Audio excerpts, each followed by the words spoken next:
Votes are being counted in Nigeria's most competitive presidential election for decades. The process has been largely peaceful, although there have been some reports of violence in Lagos. Much of the counting is taking place by hand, though in some areas electronic voting machines are being used.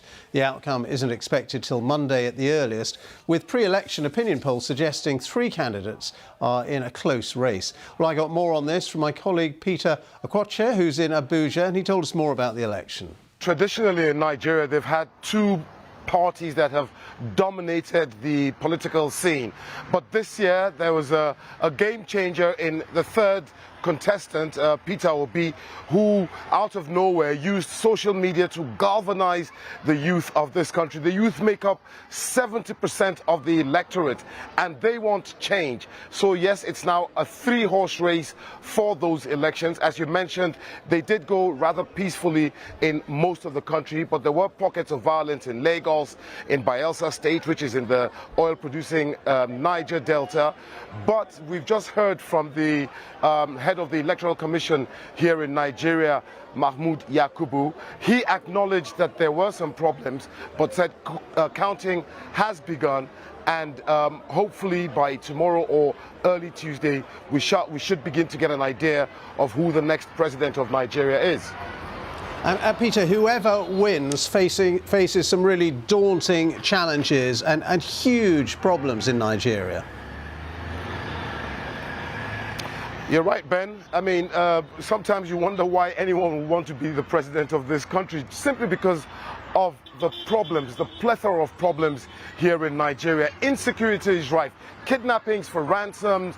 There's a secessionist movement in the southeast of the country. In the northwest, there's banditry.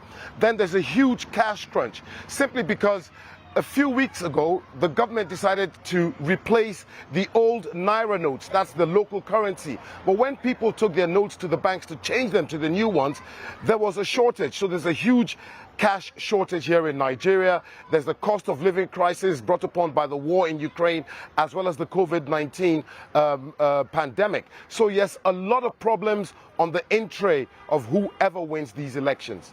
And Peter, just a last thought. I mean, how significant do you think these elections are in terms of democracy in Africa as a whole, and as an example of a really competitive election? It's good for the continent.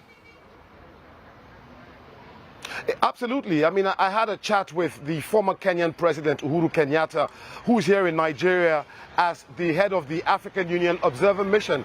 And he said, listen, this is a huge democracy, the largest country on the continent by population. 87,000 million people, I beg your pardon, eligible to vote. And he said, if Nigeria gets it right, that means the rest of Africa get it right. So elections of huge significance here in Nigeria, Ben.